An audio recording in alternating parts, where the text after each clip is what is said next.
Bienvenidas y bienvenidos, alumnos de segundo año de educación secundaria.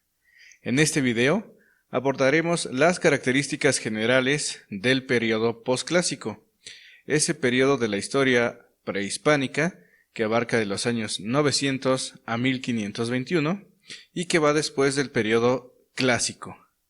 Pues bien, comencemos con las características de este periodo. El posclásico es el periodo de la época prehispánica que va del 900 después de Cristo o 900 de nuestra era al año 1521 de nuestra era. Es una época que duró prácticamente 621 años y que a su vez pues también tiene esta división de posclásico temprano y posclásico tardío, como veremos un poquito más adelante.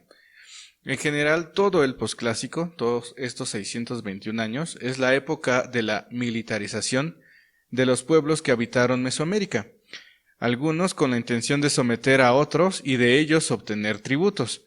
No significa que quizás durante el periodo clásico no haya existido la guerra, porque, por ejemplo, en el área maya existieron algunas ciudades que se enfrentaron en diversas batallas, en guerras, para tener cierto dominio de lo que es control comercial de alguna zona. Sobre todo hay que recordar estas guerras entre Calakmul y Tikal, por ejemplo. O también no hay que descartar la posibilidad de que Teotihuacán haya tenido una gran influencia sobre Mesoamérica, pero esta gran influencia pues también haya sido de tipo militar. Pero lo que sucede es que en el posclásico va a existir una iconografía, o vamos a ver en todos los elementos de la vida cotidiana de los habitantes del posclásico, que está siempre presente el elemento de la guerra, lo cual quiere decir que desde que nacían hasta que morían, todo el tiempo estaba esta visión de la guerra, tanto en su religión, en lo que es en su economía, en lo que es en su visión política, es decir, en todos los aspectos de la vida de una persona que viviera del 900 al 1521 en alguna de estas civilizaciones de este periodo, pues irremediablemente iba a estar englobado en esta cuestión de la guerra, que fue algo que se expandió esta ideología durante el periodo posclásico. Y tenía esta función de un pueblo dominante o de una nación dominante prehispánica, ir sobre otras, dominarlas y de ellas obtener tributo, es decir, productos que no se producían en las regiones originales donde surgían estos pueblos guerreros que eran los que conquistaban a otros, ¿ok? También se populariza el sacrificio humano con la intención de que la vida del sol no se extinguiera. Va a haber un mito muy importante que es la creación del quinto sol, en donde el sol necesita un alimento para poder continuar su existencia, que es a través de la sangre y devorando corazones. Y es por ello que la guerra va a ser también un instrumento para poder obtener cautivos de guerra y así a su vez, brindarle al sol su alimento y con esto pues hacer que la existencia de este astro, que era muy importante para los mesoamericanos, pues siguiera existiendo, es decir, siguiera existiendo esta época, esta era, el quinto sol. Pues bien, esa es a grandes rasgos la cuestión de las características del posclásico, sí, porque es la época también de culto a los dioses guerreros, como Huitzilopochtli, y así como otras gran variedad de dioses, que los conocemos como los dioses mexicas o del panteón mexica, pero que también tenían una gran reminiscencia en gran parte o representación en gran parte de Mesoamérica, como lo fue el dios Quetzalcóatl, que ya aparece aquí, ahora sí como un dios, y no solamente como un símbolo que había ocurrido durante el periodo clásico, e incluso se dice que hasta desde el preclásico venía este símbolo de la serpiente emplumada. Pues bien, esta serpiente emplumada ya adquiere características de divinidad, porque va a haber una ciudad importante donde va a surgir una persona, un sacerdote importante de la ciudad de Tula, que va a tener estas características del dios Quetzalcóatl, y el llamado Seacatl Topiltzin, que va a ser el principal gobernante de Tula y va a ser quien tenga va a ser divinizado posteriormente como Quetzalcóatl. y otros dioses como Mictlantecutli, el dios del inframundo, el que se encuentra debajo de los 9 niveles del inframundo. Mictlantecutli es otro de los dioses que vamos a tener aquí en lo que es en el periodo posclásico sobre todo. Es la época, el posclásico, en que se imponen los imperios de Tula, particularmente en el posclásico temprano, y posteriormente el imperio mexica o de la Triple Alianza durante el posclásico tardío. ¿Ok? Si no ha quedado, establecida esta división de temprano y posclásico tardío, veámoslo en la siguiente línea del tiempo. El posclásico mesoamericano, como ya dijimos, va del 900 a 1521. Son 600 años, los últimos 621 años de historia mesoamericana, al menos desde la cronología tradicional que se ha empleado para demilitar temporalmente a Mesoamérica. ¿Ok? Bien, el posclásico temprano, pues ya dijimos, va a ser sobre todo el periodo donde van a dominar los toltecas en gran parte de Mesoamérica. Sí, es la cultura principal del periodo posclásico temprano.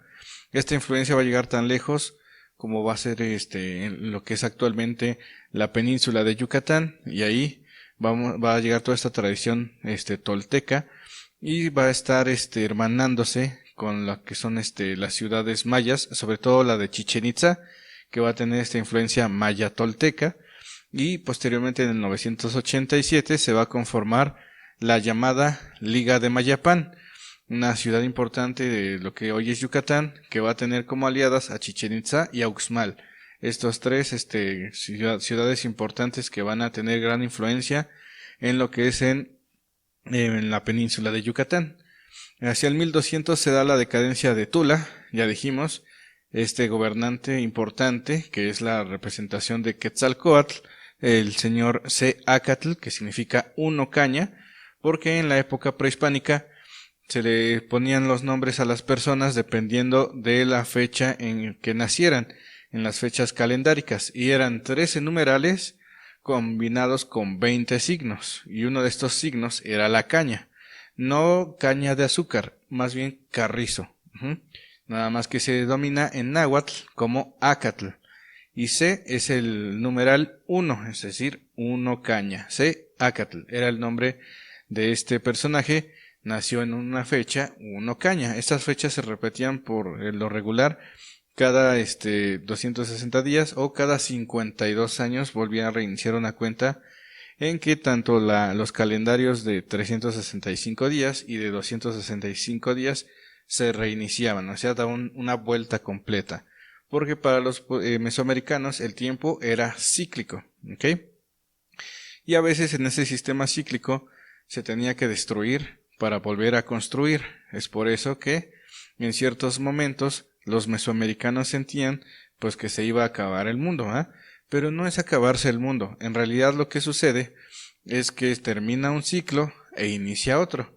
Pero a veces, cuando termina este ciclo, vuelvo a repetir, este círculo, este ciclo, a veces termina de manera catastrófica. Para los mesoamericanos, se creía que antes del quinto sol, que es la época en la que estamos viviendo actualmente, anteriormente habían existido otras 4 eras o 4 periodos de la historia, o 4 periodos o momentos míticos del ser humano y de los dioses, ¿no? Por ejemplo, se les llamaban Sol o Tonatiuh, que es en náhuatl, significa Sol Tonatiuh. Por ejemplo, llegó a existir el Sol de Agua, el Atl Tonatiuh, donde todas las personas murieron en una gran inundación o se volvieron peces. También vamos a tener la tradición del Ejeka Tonatiuh, es decir, el Sol de Viento, cuando en esa época toda la humanidad fue destruida por grandes vientos y algunos se convirtieron en monos. Vamos a tener lo que es la tradición del Ocelotl Tonatiuh, cuando los seres humanos eran gigantes y fueron devorados por jaguares, ¿ah? Y también vamos a tener el Kiawitl Tonatiuh, que es sol de lluvia. En esta la humanidad desapareció por una lluvia de fuego y algunos se convirtieron en aves. Y bueno, posteriormente a ello, los dioses se reunieron en Teotihuacán y ellos ofrendieron su sangre para que el sol, el quinto sol, naciera.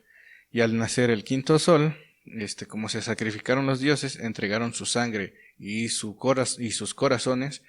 Es por eso que este sol se empezó a mover, y por eso se le denomina al quinto sol como el Olin Tonatiuh, el sol de movimiento, el sol que se mueve, el sol que necesita sangre y corazones para poder seguir moviéndose, ¿de acuerdo?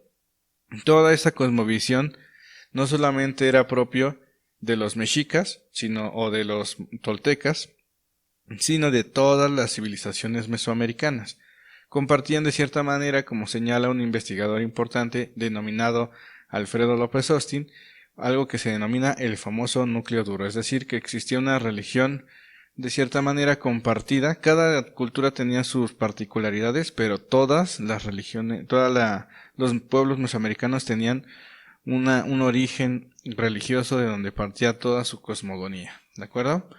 Entonces, cada que hablemos de esta cuestión del quinto sol, cada que hablemos del sacrificio humano, pues hay que acordarnos de la idea principal por la que estas sociedades mesoamericanas pues tenían este pensamiento. Pues bien, entonces, como les comentaba, el posclásico temprano va a ser la principal protagonista, pues va a ser el imperio tolteca, y se va a dar lo que es la decadencia de Tula, ¿sí? Hacia el año de 1200. Y de ahí de 1200 hacia el 1521 van a arribar a lo que es al lago de México, a la antigua cuenca de México. Va a llegar una oleada de grupos nahuas. Grupos nahuas quiere decir pueblos que hablaban o hablan el idioma náhuatl. Eso significa ser nahua. Y entre estos pueblos nahuas va a llegar uno en 1325 que va a fundar la ciudad de México Tenochtitlan, ¿de acuerdo? Porque ahí van a localizar lo que es el águila sobre un nopal devorando a una serpiente, según la señal de Huitzilopochtli, el dios de la guerra entre los aztecas, que al momento de fundar Tenochtitlan se convirtieron en mexicas, ¿de acuerdo? Entonces, a partir de ahí los mexicas van a fundar la ciudad de México Tenochtitlan y posteriormente se van a unir a Texcoco y a Tlacopan o Tacuba y van a hacer la triple alianza, la triple T, Tacuba, Texcoco y Tenochtitlan, y van a dominar a gran parte de Mesoamérica, ¿de acuerdo? Y el posclásico tardío va a llegar a su fin cuando los españoles van a conquistar esta enorme ciudad de Tenochtitlan en el año de 1521, cuando fueron derrotados por los españoles, ¿ok? Los españoles derrotan a los mexicas. Entonces, este es en general las características del posclásico mesoamericano en cuanto a temporalidad, pero veamos sus características sociales, económicas, políticas y culturales. Analicémoslas. Muy bien, la sociedad del posclásico. ¿Cómo eran las sociedades del posclásico? Estaban divididas en clases privilegiadas en las que se encuentran o se encontraban los gobernantes y sus familias que formaban parte de la nobleza, sacerdotes guerreros y guerreros de alto rango. Recuerden que siempre a lo largo de la historia vamos a tener dos clases, la clase privilegiada y las no privilegiadas, ¿de acuerdo? Entre las clases que tenían privilegio dentro de las sociedades del posclásico, como eran sociedades militarizadas, sobre todo se va a dar un conjunto de familias privilegiadas que se van a llamar la nobleza. Entre los mexicas se decía pipiltin, ¿eh? Pero este grupo noble o este grupo de gobernantes va a ser un denominador común en todos estos pueblos, en todas estas civilizaciones mesoamericanas, que van a establecer los famosos señoríos. Es decir, eran señores, eran los destinados a gobernar, según las creencias prehispánicas o religiosas prehispánicas que hemos estado hablando, ¿verdad? Pues bien, va a haber entonces los gobernantes, que aparte de ser gobernantes también eran sacerdotes, y también aparte de ser sacerdotes eran militares. Entonces eran personas muy preparadas, por así decirlo, en cuanto a lo que es al liderazgo, ¿no? No solamente eran líderes políticos, sino también eran líderes religiosos y líderes militares, o sea que tenían mucha esta cuestión de la guerra en lo que es en estas sociedades prehispánicas. Entonces, por eso vamos a tener a los gobernantes, a las familias privilegiadas que también tenían rangos importantes militares y pues los sacerdotes de alto rango. Estamos hablando de, pues no existía como tal estos términos, pero por decirlo así, capitanes, ¿verdad? Generales, líderes de estos ejércitos eran los que eran clase privilegiada. ¿Okay? La clase no privilegiada la conformaban comerciantes, campesinos, artesanos y guerreros de bajo rango. Todos ellos formaban parte de lo que es la clase no privilegiada. ¿Ok? Pero aquí lo interesante es que en el posclásico, tanto los comerciantes, campesinos y artesanos también eran guerreros. ¿Qué quiere decir? Que también tenían una instrucción militar desde que eran niños. Sabían tanto sembrar, por ejemplo, los mexicas, sembrar en sus chinampas, pero también cuando había tiempo de guerras, sabían hacer la guerra, sabían ser soldados, sabían utilizar sus armas, ¿sí? Y porque tenían una escuela donde aprendían todas esas artes militares. Era pública y obligatoria para todos los mexicas. Entonces, imagínense, aparte de tener estas actividades propias a las que se dedicaban las personas, también se dedicaban a la guerra. Era algo muy importante durante el periodo posclásico la cuestión del ser guerrero, ¿de acuerdo? En cuanto a la economía, entonces, vamos a tener que las principales actividades económicas de las civilizaciones prehispánicas del posclásico van a ser dos principales, la guerra y la agricultura, ¿de acuerdo? Ya dijimos que la agricultura va a estar presente siempre en Mesoamérica desde el periodo preclásico y siempre se van a sembrar tres elementos, el maíz, frijol, chile y calabaza, y ya saben, otros productos más que son de origen americano. Perdón. Entre ellos, por ejemplo, el cacao, con el que se hace el chocolate, también es de origen americano y se sembraba pues desde la época prehispánica. Y ya dijimos que la guerra va a ser una actividad económica porque le va a permitir a los señoríos, ¿sí? Donde se estaba controlando un señor importante, un gobernante, estos señoríos permitían conquistar a otros pueblos para obtener tributos, ¿sí? Consistentes en productos que no se podían obtener o cultivar en esos lugares de origen, ¿sí? Por ejemplo, los mexicas no podían sembrar ahí en la cuenca de México algodón, algo que era muy utilizado en sus uniformes militares. Tenían que ir a tierra caliente a conquistar algunos pueblos de esa región y cada cierto periodo de tiempo pues exigirles cargas de mantas o de algodón para poder elaborar esos trajes que utilizaban los mexicas. Es un ejemplo de tributo, ¿sale?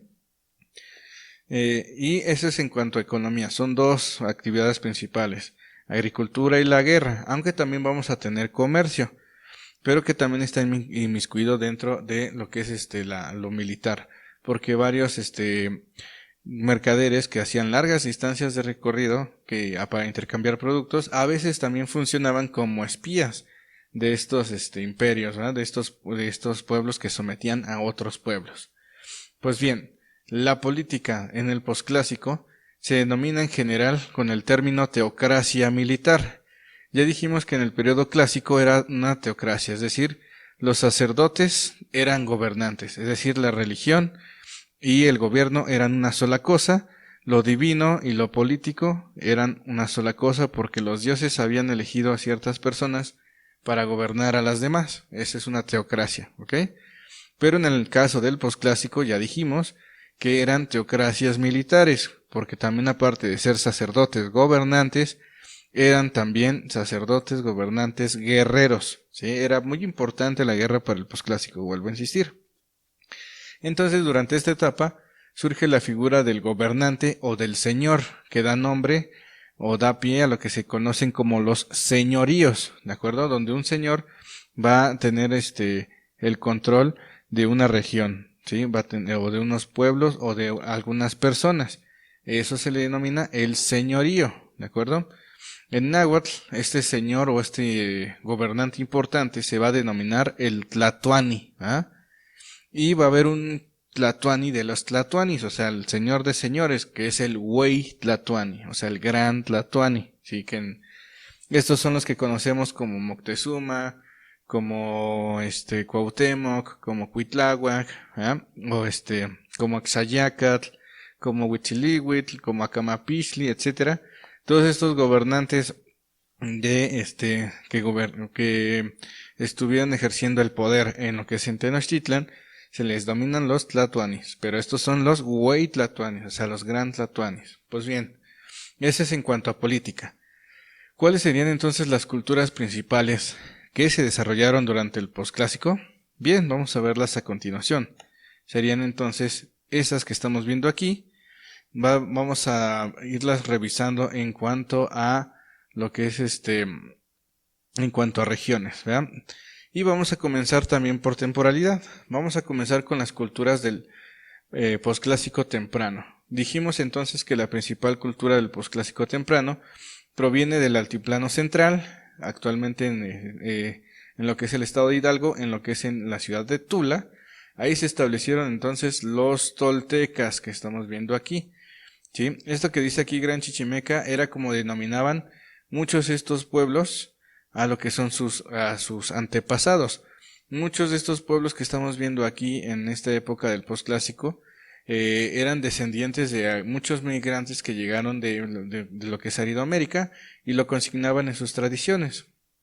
Por ejemplo, los mismos toltecas se denominaban que eran ellos los primeros señores chichimecas, es decir, que venían del norte y que se establecieron posteriormente en el área mesoamericana y empezaron a absorber esta cultura mesoamericana y ellos mismos desarrollaron un sistema cultural muy elevado para los propios mesoamericanos que fue imitado por otros grupos de Mesoamérica, particularmente, ya dijimos, en el área maya, los que vivieron en Chichén Itzá.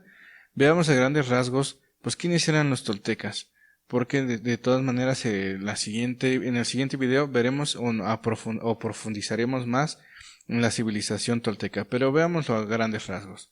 Como dijimos, los toltecas se establecieron en la ciudad de Tolán, que hoy se conoce como Tula, que se encuentra hoy en el estado de Hidalgo.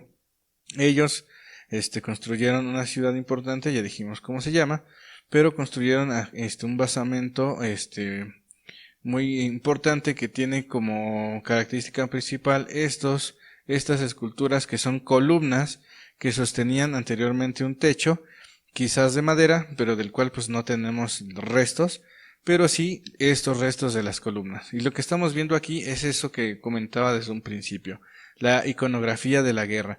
Estamos viendo aquí representados entonces guerreros toltecas que tienen en la mano lo que es un arma denominada atlatl, es decir, un lanzadardos.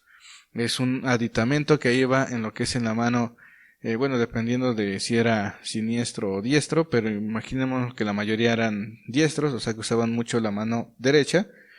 Un aditamento que se colocaba en la mano derecha y posteriormente se colocaba un dardo y se lanzaba a gran velocidad. Ese es el famoso atlatl o lanzadardos, un arma de larga distancia usado por los pueblos del posclásico o muy utilizado dentro del posclásico, pero que es un arma que tiene una antigüedad que viene prácticamente desde la prehistoria. Entonces son los guerreros, lo que estamos viendo entonces es como la guerra se manifiesta ya, incluso en aspectos tan dentro de lo que es las construcciones que hasta forman parte de la arquitectura, ¿no? En este caso pues estamos viendo estos toltecas, los llamados atlantes de Tula. Atlantes viene del nombre de las esculturas que usaban los griegos de personas para poder también utilizaban, los griegos esculturas de forma humana que sostenían un techo. A eso se le llaman atlantes porque en la tradición de los griegos y romanos el Atlante era el que estaba cargando el mundo, ¿eh? Esta idea se la traen aquí no los prehispánicos, sino los investigadores del siglo XX y por eso les llaman atlantes, pero no tiene nada que ver con la Atlántida y no tiene nada que ver con los griegos y romanos, ¿sale? Solamente se le da este nombre por su función de sostener un techo, ¿sale? Por eso son los atlantes de Tula. Bueno, pues esa es la figura más o elemento iconográfico más importante de los toltecas. De aquí ya dijimos que los toltecas durante el posclásico temprano van a tener influencia en muchos pueblos de Mesoamérica, pero sobre todo en el área maya, donde vamos a encontrar a Chichén Itzá, ¿sí? Donde vamos a localizar los mayas yucatecos, estos, estos ancestros de los mayas que viven todavía en la actualidad en esta zona de Yucatán y Quintana Roo, ¿de acuerdo? Que tienen ya este idioma desarrollado denominado maya tolteca, ¿ok? Entonces, este es actualmente una de las nuevas maravillas del mundo, lo que es la pirámide o el templo de Kukulcán, que se le llama comúnmente como el castillo. No tiene pues nada de castillo, ¿verdad? En realidad es un basamento que tiene 9 niveles, quizás representando los 9 niveles del cielo que hay de la tierra hacia el último nivel de lo sagrado, donde vivía la dualidad, o los 12 dioses, o los dos dioses, perdón, principales que crearon toda la que es la humanidad, la tierra, y a los propios dioses, lo que es la dualidad primordial, lo femenino y lo masculino. Bueno, ese, según la tradición de los prehispánicos, se encontraba hasta el 13º cielo. Creían que habían 13 cielos y creían que había 9 inframundos, y en el medio de ellos la tierra. Bueno, pues que quizás estos 9 niveles que estamos viendo aquí de los basamentos sean esos 9 cielos, porque para los prehispánicos del 9º cielo hacia el 13º era desconocido, no se sabía qué había más para allá. Solamente se sabe por crónicas, o antiguas, o por las leyendas, ¿verdad?, que contaban los dioses. Pues bueno, ese es el caso de Chichén Itzá. Hasta acá llegan los toltecas, traen esta influencia. Esta ciudad parece una copia casi en ciertos monumentos, una copia de los toltecas. Esto sucedió durante el posclásico temprano. En Chichén Itzá tenemos la construcción de lo que es el juego de pelota más grande de Mesoamérica. Aquí estamos viendo pues que pues para poder meter el aro, la pelota en este aro, pues sí se requería de gran esfuerzo. Esa es una característica propia de Chichén. Y también el llamado observatorio, que esto está roto, ¿sale? Esto que estamos viendo son ruinas. Hay que imaginar que estas ruinas que estamos viendo pues estaban aplanadas con cal, ¿verdad? Y incluso estaban pintados estos monumentos, ¿ok? Y pues aquí pues se cayó esta parte porque era totalmente redondo y se cayó esta parte, ¿sí? Pero se le denomina como el observatorio o el edificio del caracol. Eso es en lo que es en el área maya. Y después nos vamos a ir hacia el área de Oaxaca. En el área de Oaxaca durante el posclásico temprano va a tener como gran cultura influyente, van a ser los mixtecos. Aunque ustedes saben perfectamente que aquí siempre estuvieron viviendo los zapotecos, también vamos a tener aquí zapotecos. Pero va a haber un momento en que mixtecos y zapotecos van a estar conviviendo, a veces de manera pacífica a través de alianzas matrimoniales, o a veces también en conflictos. Entonces mixtecos y zapotecos van a estar aquí viviendo en lo que es en el área de Oaxaca, y se les llama genéricamente mixtecos y zapotecos, pero también tenemos una gran variedad de lenguas, porque de hecho el estado de Oaxaca es uno de los estados actuales que tiene un montón de diversidad de lenguas: chinantecos, cuicatecos, mazatecos, triquis, etcétera, ¿sí? Entonces, todos estos pueblos ya existían desde el periodo posclásico, pero las que eran más dominantes o que tenían un sistema social más desarrollado, y no por eso significa que las otras lenguas valgan menos, pero lo que quiero dar a entender es que quienes dominaban la región de Oaxaca en el posclásico temprano eran los mixtecos y los zapotecas, pero sobre todo los mixtecos, ¿de acuerdo? De los mixtecos vamos a tener un ejemplo, Mitla, ¿sí? Esta ciudad de Mitla se le atribuye a los zapotecos y a su vez a los mixtecos. Vuelvo a repetir, por estas alianzas que tuvieron tanto a veces pueblos zapotecos con mixtecos. A pesar de diferencias lingüísticas, a veces se cree que existió en la parte de Oaxaca pues esta comunión entre estos dos pueblos, ¿ok? Aunque finalmente los mixtecos tuvieron tanta influencia que terminaron de cierta manera expulsando a los zapotecas de los valles centrales y se fueron yendo hacia lo que es el istmo de Tehuantepec, donde fundaron un señorío llamado Guingola, los zapotecos. Pues bien, los mixtecos eran importantes porque ellos eran orfebres. En la región de Oaxaca era muy importante lo que es la cuestión de la producción de oro, ¿sí? Entonces, los mexicas, ¿de dónde obtenían el oro? Lo obtenían de Oaxaca. ¿Y después de dónde van a obtener el oro los españoles? Pues de esta región también. Entonces, desde la época prehispánica, los mixtecos eran muy reconocidos por la elaboración de estas joyas. No confundir, porque hay muchas imágenes donde aparece este pectoral como si fuera algo gigante, y no, solamente es un pequeño pectoral como de 14 centímetros que va aquí en el pecho, ¿sí? No confundir con esa imagen donde estamos viendo a un indígena trabajando pues una placota enorme de oro. Pues no, así tampoco no sucedía en la época prehispánica. Eran pequeños objetos que se llaman pectorales. También este escudo que estamos viendo aquí de oro es un pequeño pectoral, y estos iban en los sobre todo fueron encontrados en la tumba 7 de Monte Albán, que se cree también era una tumba que fue reocupada por los mixtecos. Todavía existe esa discusión, pero finalmente fueron objetos funerarios, es decir, que se colocaron en el difunto, ¿sí? En lo que es pues sí, en el señor, en el gobernante, y se le dejaba a él como después de muerto, o se le colocaban sus ofrendas en su tumba, ¿sí? Es una de las tumbas que se encontraron oro en lo que es en la región de Oaxaca. También los mixtecos eran grandes elaboradores de códices. Los famosos códices mixtecos son los que tienen este estilo.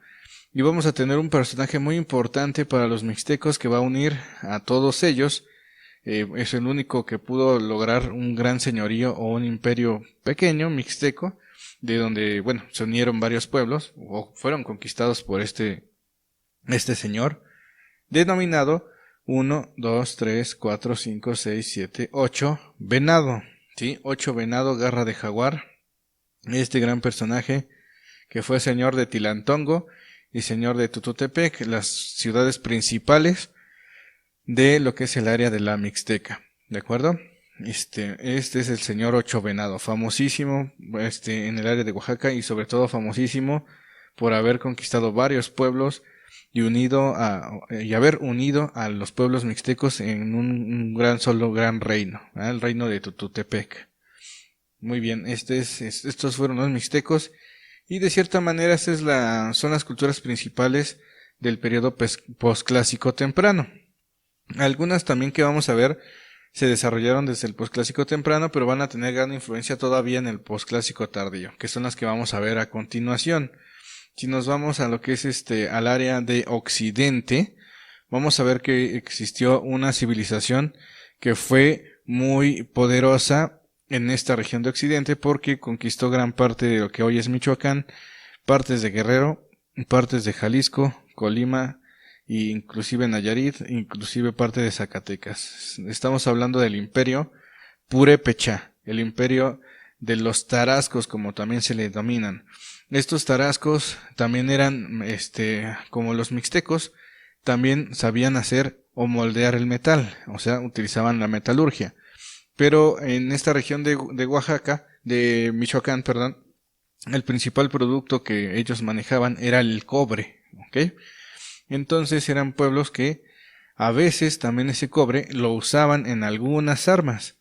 Eso generalmente se ha denominado como que eso les daba superioridad militar, aunque no se ha comprobado totalmente que realmente si hay esa superioridad militar que tuvieron los purépechas haya sido puramente por las armas. También tenían, se dicen, estrategias militares como la de hacerse los vencidos para atraer a los enemigos y posteriormente atacarlos de sorpresa. Toda esta información que estoy comentando sobre los purépechas viene en un libro muy famoso que se escribió en el siglo XVI, denominado La Relación de Michoacán. Si ustedes quieren saber mucho sobre los purépechas, sus técnicas de guerra, cómo se preparaban para ir a la guerra, cómo estaba dividida la sociedad purépecha, lean ese libro de La Relación de Michoacán. ¿Okay? Es un libro escrito por un fraile, pero que llegó ya con los españoles, pero que recogió toda esta tradición, esta historia de los purépechas. Esos eran el segundo gran imperio de Mesoamérica. El primer gran imperio, ya dijimos, fueron los mexicas, pero el segundo gran imperio, que nunca de hecho pudieron conquistar los propios mexicas, eran el reino purépecha. ¿Okay? Los purépechas eran muy valientes, eran muy fuertes, y ellos construyeron hicieron estas construcciones denominadas yácatas. Su principal ciudad de los michoacanos o de los purépechas era Tzintzuntzan, el lugar de los colibríes. Y esta es una reconstrucción de más o menos cómo estaba estas yácatas aquí en Tzintzuntzan, que estaban prácticamente junto a los lagos que están allá en Michoacán, el Pátzcuaro y el Cuitzeo, ¿sí? Y no era la única ciudad, eran tres: Tzintzuntzan, Iguatzio y Pátzcuaro. Eran como una triple alianza, pero acá en el lado de occidente. Esos eran los purépechas. Después de ahí nos vamos a dirigir a lo que es al área de lo que es Costa del Golfo. Vamos a ver una cultura que se denominan los totonacos, que tuvieron como principal ciudad la ciudad de Zempoala, en lo que hoy es el estado de Veracruz. Los zempoaltecas durante el posclásico tardío fueron conquistados por los mexicas, y es por eso que cuando llegan los españoles se unen los totonacos a los españoles para quitarse esta cuestión de los tributos de los mexicas, ¿ok? De hecho, los españoles entran a la ciudad de Zempoala y también van a llegar a otro sitio arqueológico que se llama Quiahuixtlan, que se encuentra también en Veracruz, precisamente en lo que hoy es la actual playa de Villarrica, ahí en Veracruz. Ahí se va a establecer también la civilización totonaca, que se va a unir a los españoles para ayudar a derrotar a los mexicas, porque durante el posclásico tardío los totonacos fueron sometidos por los mexicas, ¿de acuerdo? De aquí salían muchos tributos que llegaban a la ciudad de Tenochtitlan. Y también en lo que es en el norte de Veracruz vamos a tener otra región, que va a ser la región de los huaxtecos, que no solamente se extiende en Veracruz, sino en parte de norte de Hidalgo y lo que es parte de San Luis Potosí sobre todo. Ahí vamos a encontrar la región de los huaxtecos. Los huaxtecos tenían también ciudades importantes, como lo que es Tamtoc, que se encuentra hoy en San Luis Potosí, y en Tamoín, otra ciudad de la Huaxteca. Huaxteca prehispánica. Aún sigue existiendo la región de la Huaxteca, pero ya influidos, los huaxtecos no solamente son una región, sino los huaxtecos también es una cultura, es una lengua que es el Tenec, es una lengua que tiene origen mayense, pero posteriormente van a haber incursiones de pueblos nahuas en esta región de la Huasteca, y por eso también vamos a tener habitantes que hablan el náhuatl, ¿okay? Aquí en lo que es en la región de la Huaxteca. Pero bueno, en la época prehispánica los Tenec o los huaxtecos pues tenían estas ciudades importantes, Tamtoc y Tamuín, y ellos andaban desnudos, ¿sí? ¿Por qué? Porque hace un montón de calor en esa zona de lo que es de la Huasteca, y pues seguramente por comodidad estos huaxtecos siempre andaban desnudos. Y también se dice que pintaban o tatuaban su cuerpo. Aquí esta es una escultura muy importante de esa civilización que se llama el famoso adolescente huasteco. Este es en la región Costa del Golfo, y de ahí nos vamos a ir al área maya. Ya pronto vamos a terminar. Área maya, ya Chichén Itzá para el posclásico temprano, posclásico tardío, ya no va a existir Chichén Itzá, va a ser abandonada, y la mayoría de los pueblos mayas se van a asentar sobre todo en lo que es en las costas, ¿ok? Va a haber una dinámica de comercio entre costas que incluso llegan, se dice, hasta Centroamérica, ¿sí? Entonces estos mayas importantes, va a haber muchas ciudades mayas que vamos a ver aquí en lo que es en la costa, como Xcaret, como Xel-Há, pero de las más importantes va a ser Tulum, ¿ok? Tulum, que está actualmente en el estado de Quintana Roo. Era un puerto marítimo, como estamos viendo aquí, el mar Caribe, el mar de lo que es hoy Tulum.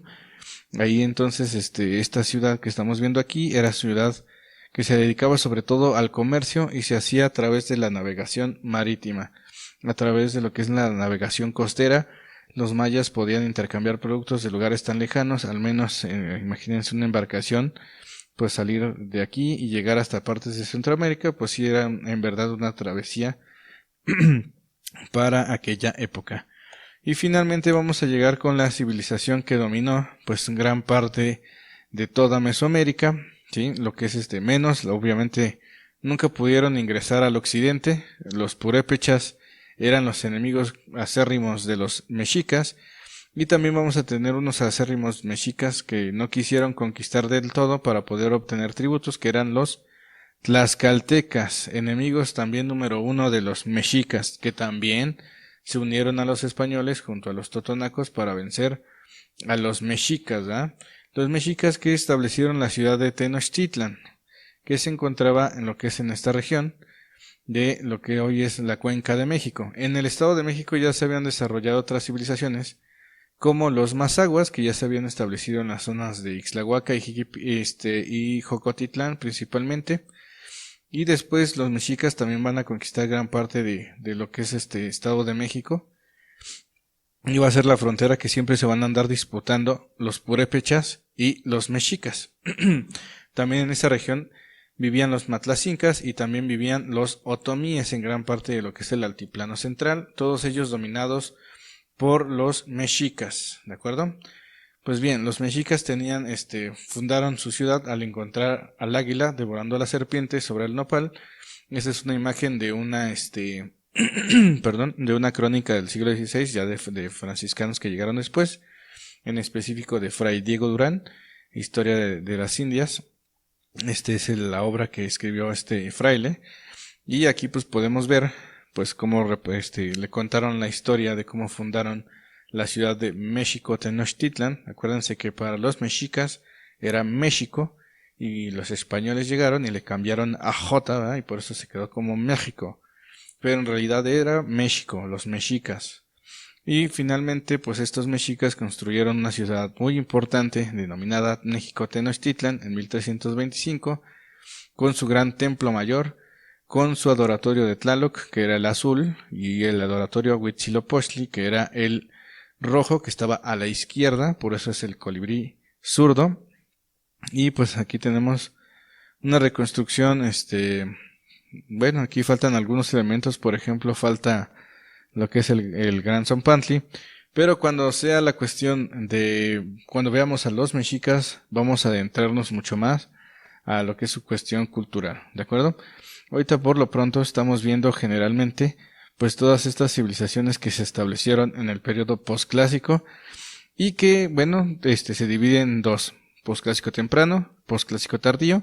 Posclásico temprano, principal cultura dominante, los toltecas, que van a influir en todas las demás culturas. Y posclásico tardío, la principal cultura van a ser los mexicas, que van a dominar gran parte de lo que es Mesoamérica. Los mexicas no llegaron totalmente al área maya, solamente a lo que es la parte de Soconusco.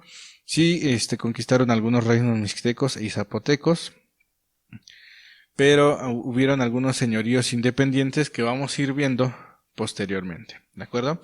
Espero que este video haya sido de su agrado.